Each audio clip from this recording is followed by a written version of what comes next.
Concentration terms में ही आगे का टॉपिक करने वाले हैं। हमने कंसंट्रेशन टर्म्स क्या क्या किया था? Mass by mass percent, mass by volume percent, mass volume by volume percent, ppm and mole fraction. ठीक है, तो इसके बाद हम करने जा रहे हैं दो रिमेनिंग टर्म्स कंसंट्रेशन का। एक टर्म्स को बाद में करेंगे नॉर्मेलिटी, आज करेंगे मोलैरिटी एंड मोलैलिटी। तो मैं यहाँ पर लिख रहा हूँ concentration term part 2, concentration terms part 2 चल रहा है हमारा, और इसमें हम करने वाले हैं सबसे फर्स्ट हमारा ये हो जाएगा सिक्स्थ मोलैरिटी। तो मोलैरिटी क्या चीज़ है, इसको समझने के लिए हम इसमें देख रहे हैं कि क्या क्या टर्म्स हैं। Mole a for at the rate यानी अपॉन, और रिटी टर्म आता है वॉल्यूम के लिए। ठीक है, यानी इसका फॉर्मूला मोल बाय वॉल्यूम आएगा। लेकिन मोल किसका और वॉल्यूम किसका? बेटा मोल होगा ऑफ सल्यूट, और सल्यूट को हमने बी से दिखाया था तो of B upon volume of solution, और सल्यूशन हमारा क्या होगा? दोनों को मिलाकर ए प्लस बी। यानी इसका यदि हम यूनिट लिखने जाएं तो यूनिट आ जाएगा हमारा मोल पर लीटर। इसी को मोल लीटर इनवर्स लिखा जाता है। ठीक है, और इसी को दिखाया जाता है कैपिटल एम से आंसर में लिख के। तो मोलैरिटी हमारा मोल बाय वॉल्यूम हो गया। मोल हमारा सल्यूट का होगा, मोल हमारा सल्यूट का है, ये ध्यान रखना है, और वॉल्यूम पूरे सॉल्यूशन का है, ये ध्यान रखना है ना। और इसका यूनिट एम आ जाएगा। अब यहाँ पर हम समझने जा रहे हैं कि इसका डेफिनेशन क्या आना चाहिए। तो यदि हम इसका डिफाइन लिखें तो डिफाइन आ जाएगा number of moles of solute, number of moles of solute यानी B present in 1 litre of solution. और एज पर डेफिनेशन हम देखें तो यदि हमारे पास कोई मोलैरिटी गिवन है तो उससे हमारे पास दो तरह की क्वांटिटी नोन हो जाती है। यहाँ ले रहे if molarity of solution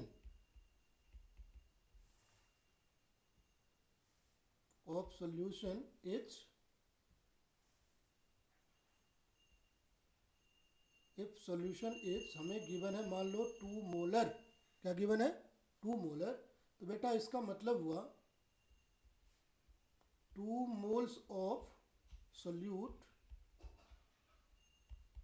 in 1 litre of solution है।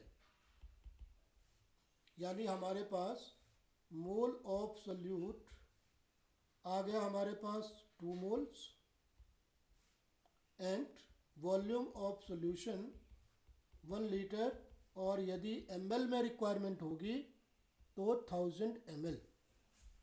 ये हमारे पास क्वांटिटी नोन हो जाता है। ठीक है,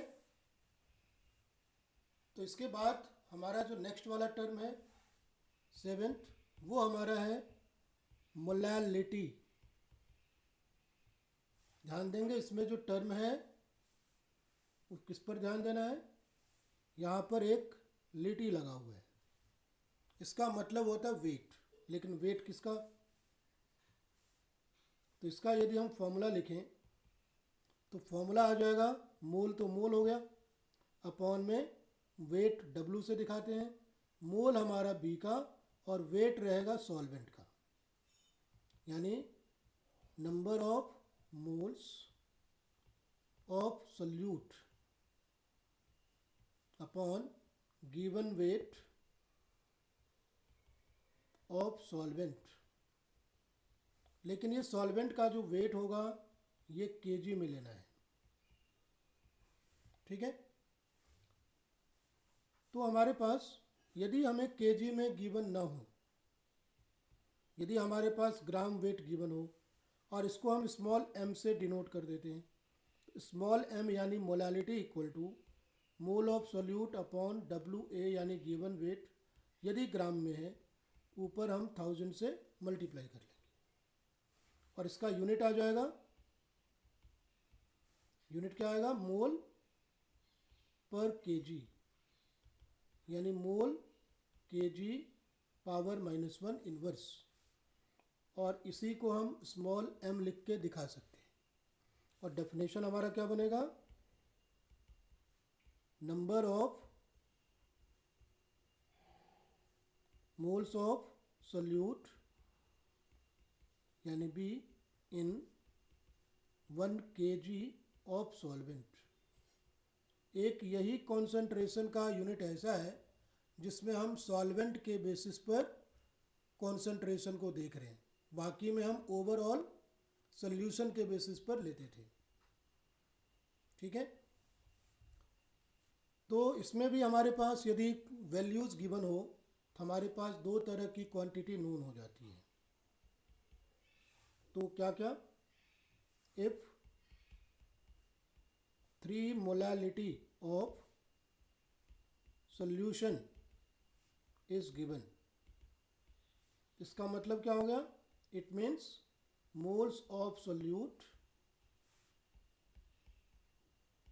यानी NB इक्वल टू हमारा 3 मोल्स आ जाएगा, एंड वेट ऑफ सॉल्वेंट यानी WA हमारा 1 kg आ जाएगा, और ग्राम में लेंगे तो 1000 ग्राम लेंगे।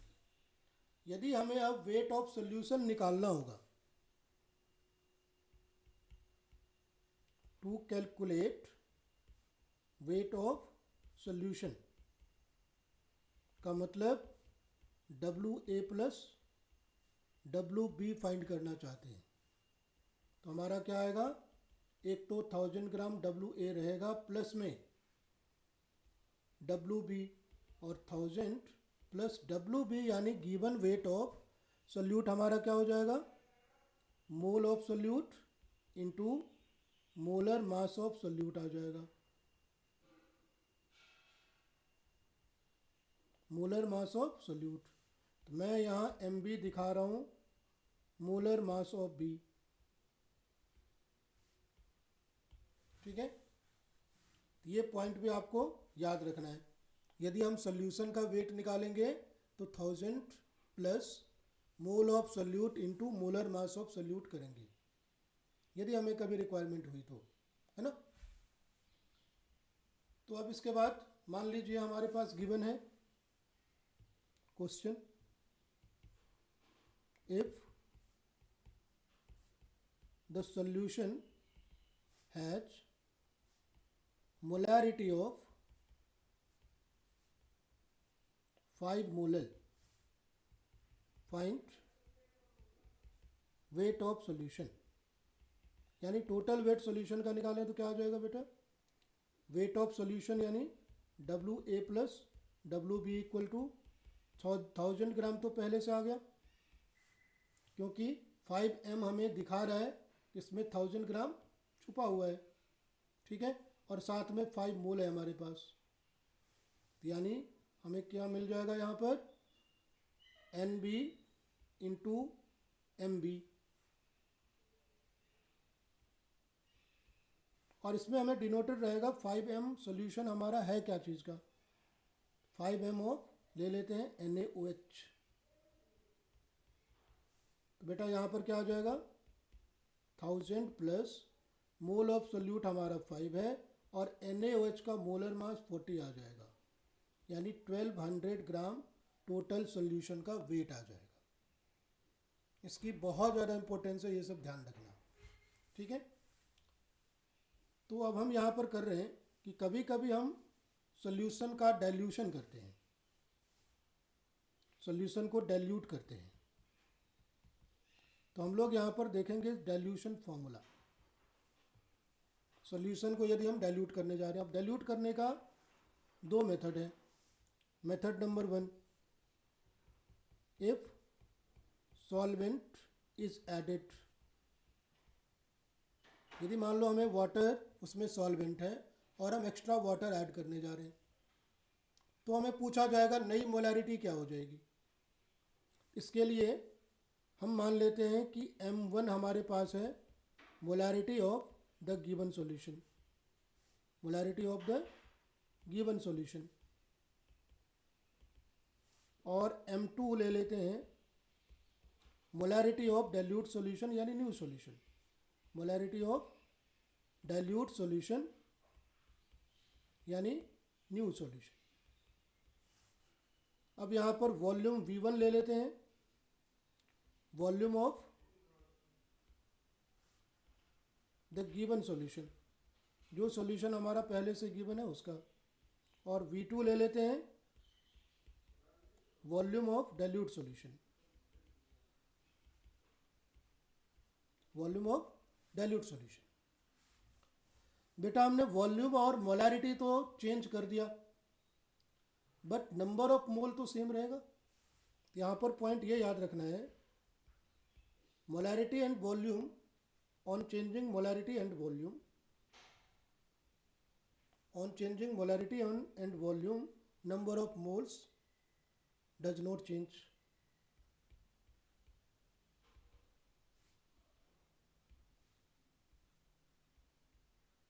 यानी डाइल्यूशन पर नंबर ऑफ मोल्स हमारा चेंज नहीं होगा, है ना। मैं एक शॉर्ट फॉर्म में इसको लिख दूं, on dilution number of mole does not change.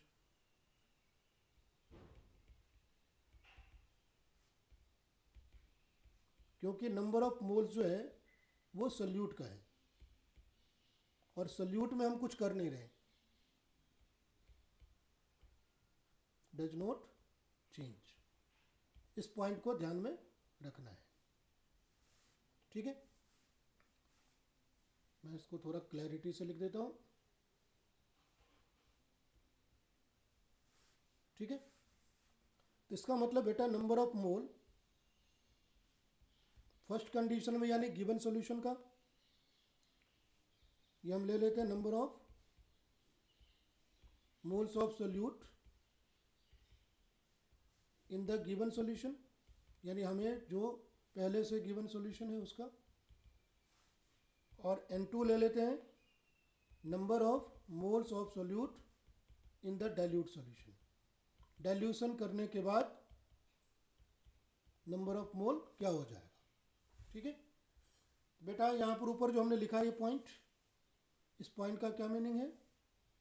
इस पॉइंट का मीनिंग है N1 इक्वल टू N2 रहेगा। तो वही हम यहाँ पर लगाने जा रहे हैं, हमारे पास क्या होगा, N1 इक्वल टू N2। और बेटा मोलैरिटी का फॉर्मूला हमारे पास है molarity equal to N by V. इसका मतलब मोल इक्वल टू क्या हो जाएगा, M into we.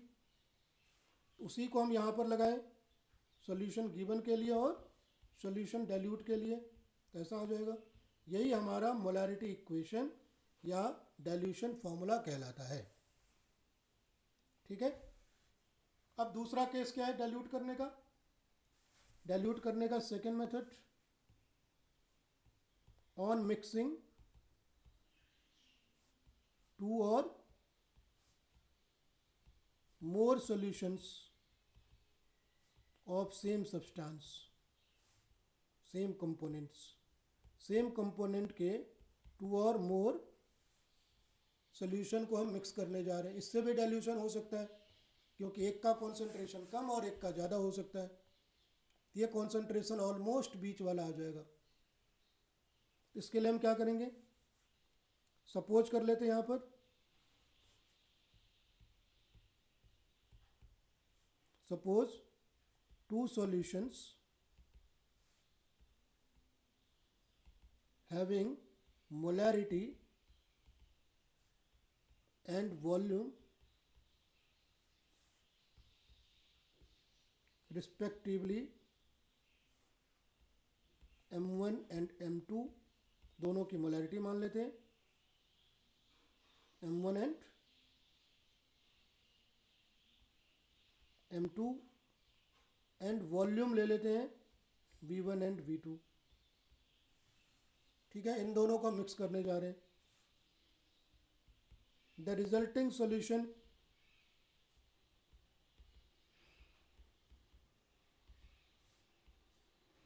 Will have molarity M3। तो ले लेते हैं बेटा, हैज़ मोलैरिटी M3। ठीक है, तो यहाँ पर हमें ध्यान देने की बात यह है कि मोल में एडिटिव प्रॉपर्टीज़ है, मोल ऐड होता है और वॉल्यूम भी ऐड होता है। सबसे पहले यहाँ पर हम ध्यान रखेंगे the moles of resulting solution will be N1 plus N2 ले लेते हैं। ठीक है, N1 प्लस N2 हो जाएगा। ओके, ये हमारा इक्वल टू N3 होगा। N3 हम ले रहे रिजल्टिंग सॉल्यूशन का मोल, और volume of solution, volume of resulting solution,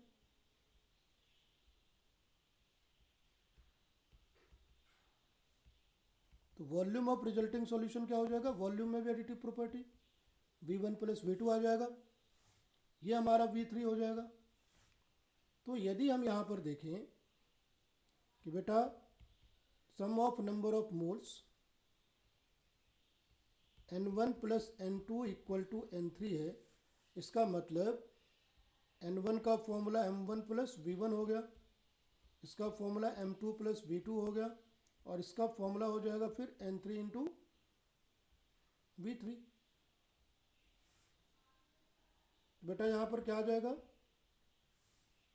इसी को हम क्या लिख सकते हैं, N3 इंटू V3 को, इसी को लिखा जा सकता है M3 into V1 plus V2। ठीक है, यानी हमारा फॉर्मूला क्या आ गया निकल के, M1 V1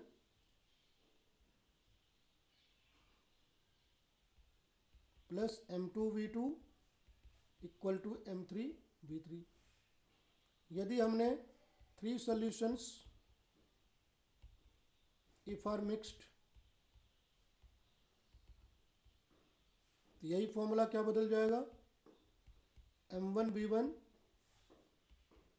then M1 V1 plus M2 V2 plus M3 V3 equal to M4 into V1 plus V2 plus V3।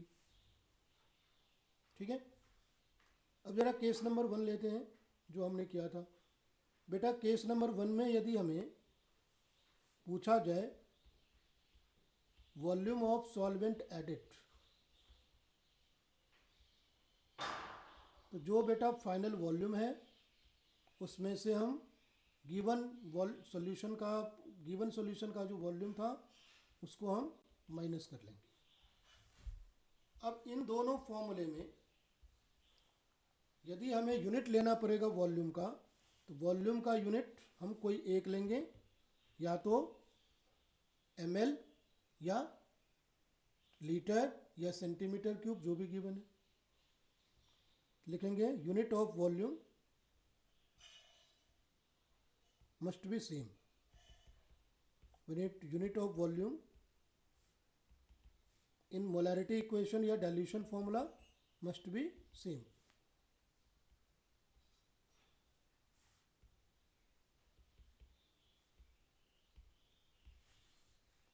बेटा कई बार हमें कई जगह मिली मोल लिखा रहता है, तो मिली मोल्स कैसे आएगा, तो मोल इनटू वॉल्यूम लेंगे हम ml में, ये हमारा मिली मोल में कन्वर्ट हो जाएगा। मोल इनटू वॉल्यूम लेंगे ml में तो मिली मोल बन जाएगा, या मिली मोल हमें मोल को 1000 से मल्टीप्लाई करके भी आ जाएगा। मिली मोल हमें मोल को 1000 से मल्टीप्लाई करने पर भी आएगा। और दूसरा मिली मोल यदि हमें मोल से डायरेक्ट गिवन है, वॉल्यूम पता नहीं है, मोल इंटू 1000, सिंपल कन्वर्जन आ गया। अब यहाँ पर हमारे पास है कि किस तरह से हम क्वेश्चन सॉल्व करेंगे इस पर। तो उसको हम यहाँ पर एक क्वेश्चन लेके देख लेते हैं। Find molarity of NaOH solution having 20% NaOH dissolved in enough water, thus having density of solution to be 1.5 ग्राम पर लीटर। ऐसा ले लेते 1.5 ग्राम पर ml, सॉरी। तो यहाँ पर हमारे पास गिवन क्या सब है बेटा? गिवन एक तो 20% NaOH यानी NaOH का परसेंट बाय वेट पूरे सॉल्यूशन में, और डेंसिटी गिवन है, दो ही चीज़ें गिवन है। इसको हम सॉल्व कैसे करेंगे ज़रा देखिए। हम सॉल्यूशन करने जा रहे हैं बेटा। सबसे पहले इसमें 20% बाय वेट गिवन है। इसका क्या मतलब हुआ? इसका मतलब हुआ सोल्यूट का वेट यानी NaOH का वेट, सोल्यूट यानी NaOH का वेट हमारे पास 20 ग्राम लेंगे हम, ठीक है। और सॉल्वेंट का वेट हम क्या लेंगे? 100 माइनस 20 यानी 80 ग्राम, क्योंकि पूरे सॉल्यूशन का वेट परसेंटेज में हमेशा 100 ग्राम लिया जाएगा यदि हम ग्राम में लेने जा रहे हैं परसेंटेज को। तो यदि केजी में लेने जा रहे हैं तो 100 केजी ले लेंगे, इसको 20 केजी ले लेंगे। यदि हम केजी में लेने जा रहे हैं तो 100 केजी और ये 20 केजी, फिर ये 800 केजी हो जाएगा, ठीक है, सॉरी 80 केजी हो जाएगा, है ना। तो हम अब हमारे पास क्या चाहिए? वॉल्यूम चाहिए। तो वॉल्यूम ऑफ सॉल्यूशन कैसे आएगा? ऊपर हमें डेंसिटी गिवन है, ध्यान रखना वॉल्यूम ऑफ सॉल्यूशन चाहिए हमें, पूरे सॉल्यूशन का वॉल्यूम। तो हम मास ऑफ सॉल्यूशन क्या लेंगे बेटा? मास ऑफ सॉल्यूशन अपॉन में density of solution. Mass of solution क्या होगा? WA प्लस WB, दोनों को मिलाकर जो मास है अपॉन डेंसिटी। बेटा दोनों को मिलाकर मास है 100 बाई 1.5, यानी ये आ जाएगा 1000 बाई 15, 5 3 जा और ऊपर 200, यानी 200 बाई 3 ml आ जाएगा, क्योंकि डेंसिटी में वॉल्यूम का यूनिट ml लगा हुआ है और हमने मास में क्या ले लिया है? ग्राम ले लिया है। ग्राम पर ml से ml आ जाएगा। अब हम यहाँ पर यदि मोलैरिटी फाइंड करें तो मोलैरिटी का फॉर्मूला है मोल of solute by volume of solution. यदि हमें ml में हो, ऊपर क्या लेना पड़ेगा? 1000। अब मोल का फॉर्मूला क्या है? Given weight by molecular weight, जिसका हम मोल फाइंड कर रहे हैं। तो दोनों हमारा B का फाइंड किया जा रहा है सोल्यूट का, तो दोनों B के लिए आ गया, ठीक है। इनटू हम क्या ले लेंगे? अब वॉल्यूम ml में, ऊपर क्या लगा देंगे? 1000। तो बेटा यहाँ पर क्या बन जाएगा? WB हमारे पास यानी गिवन वेट 20 ग्राम था B का, इनटू में 1000 लेना है, अपॉन में मोलर वेट हमारे पास NaOH का निकालेंगे। यहाँ पर मैं लिख रहा हूँ मोलर मास ऑफ NaOH क्या आ जाएगा? 40 ग्राम पर मोल। आप कैलकुलेट करके देख सकते हैं। बेटा यहाँ क्या ले लेंगे? 40 इंटू 200 अपॉन 3 को हम ऊपर ले जाएंगे कैलकुलेशन करने के लिए। इस तरह से हमारा कैलकुलेट होके क्या बन जाएगा? 0 0 कैंसिल, 1 0 यहाँ से कैंसिल, 2 और 2 ये कैंसिल, 1 0 ये कैंसिल, यानी हमारे पास आ गया 30/4। 30/4 यानी 15/2 यानी 7.5 मोलर, ठीक है। तो बाकी क्वेश्चन हम नेक्स्ट वीडियोज़ में करेंगे, बहुत अलग अलग तरह के क्वेश्चन। तब तक आप लोग इसको याद करें, फॉर्मूले को याद करना ज़रूरी है, बहुत ही ज़्यादा इंपॉर्टेंट है फॉर्मूले को याद करना और क्वेश्चन सॉल्व करने का टेक्निक देखना। Thank you for watching, wait for next video.